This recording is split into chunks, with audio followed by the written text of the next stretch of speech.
Eh bien, salut à toutes et à tous, c'est Riviera et aujourd'hui on se retrouve pour une nouvelle vidéo pour parler du match PSG-Atalanta qui va se jouer ce soir au moment où je tourne et au moment où vous verrez la vidéo, puisque je vais proposer tout simplement la compo que je pense qui va être mise en place et la compo que j'aimerais voir pour ce soir PSG-Atalanta. Donc pour commencer, au sujet du dispositif, parce que je sais que c'est une question que beaucoup de gens se posent, 4-4-2, 4-3-3, lequel est le mieux?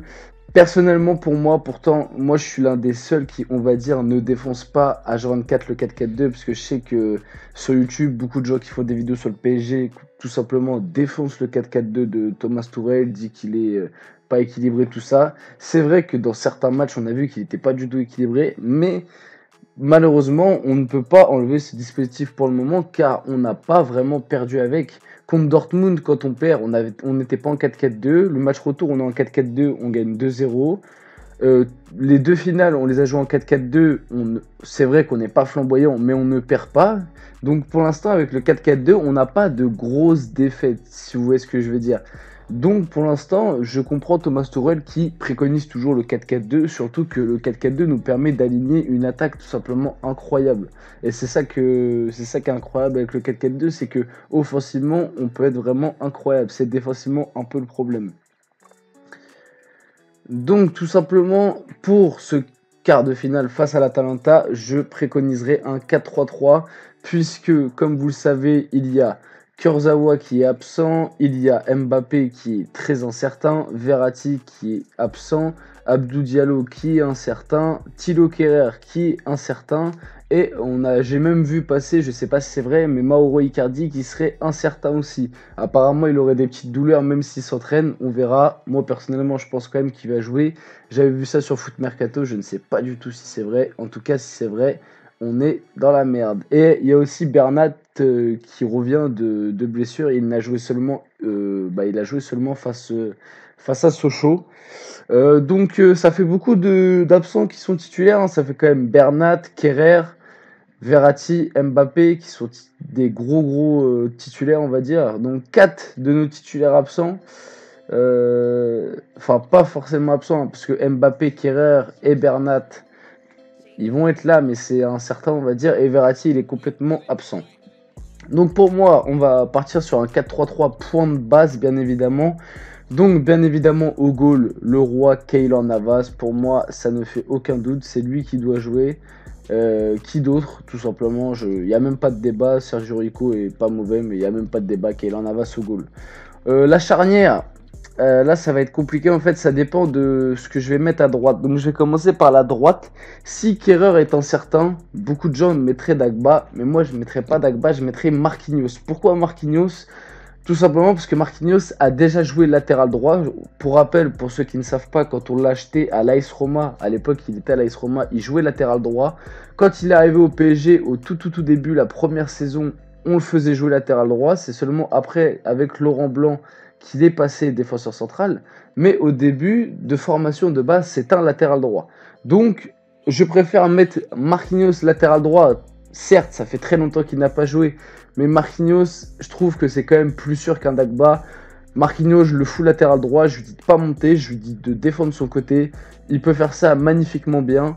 Donc, si jamais Kehrer est absent, Marquinhos, pour moi, doit jouer latéral droit, même si ça fait très longtemps qu'il n'a pas joué, car Dagba, pour un match de cette telle intensité, Dagba n'est pas mauvais, mais c'est clairement pas assez suffisant. Dagba, il est trop faible pour moi. Donc, Marquinhos latéral droit. Donc, si on part dans l'optique que Marquinhos joue latéral droit, je mets Kimpembe et Thiago Silva, logique. Et si jamais Kehrer est là, je mets Marquinhos en 6, mais on reviendra à ça après. Donc Kimpembe, Thiago Silva, pour moi ça doit jouer. Malheureusement, comme Verratti n'est pas là, Verratti aurait été là, j'aurais peut-être pas fait jouer Thiago Silva. Alors vous allez me dire pourquoi. Parce que pour moi, Thiago Silva, c'est un énorme défenseur. Je respecte tout ce qu'il a fait au PSG, tout ça. Mais à chaque fois qu'on l'a, le seul match référence qu'il a en 8 ans avec le PSG, c'est son match face à Chelsea. Et c'est trop peu, ça fait 8 ans qu'il joue des quarts de finale, des huitièmes de finale, et 8 ans qu'il n'est pas là, il n'est pas en mode patron. Marquinhos a joué 2 fois à côté de Kimpembe en Ligue des Champions, 2 fois, ça a été des matchs références. Tout simplement, le match face à Man United à l'aller et le match face à Dortmund au retour. C'est 2 matchs références de Marquinhos. Et non, putain, excusez, oh là là, j'ai dit de la merde. Marquinhos face à Man United jouait en 6. Excusez-moi, j'ai dit de la merde complet. Et oubliez ce que je viens de dire. Mais bref, le match face à Dortmund, c'est un match référence. Et je sais pas pourquoi, dans ma tête, il y en avait un deuxième. Ah bah le match, bah oui, bien évidemment, PSG-Barça, le match aller 4-0, c'était Marquinhos Kipembe. Là, chaque fois que Marquinhos et Kipembe ont été alignés en Ligue des Champions, on a fait des bons résultats. Donc, pour moi, logiquement, il faudra aligner les deux, même si Thiago Silva, défensivement, est meilleur. C'est un monstre de lecture de jeu, c'est un monstre, tout ce que vous voulez, mais il n'a pas de mental.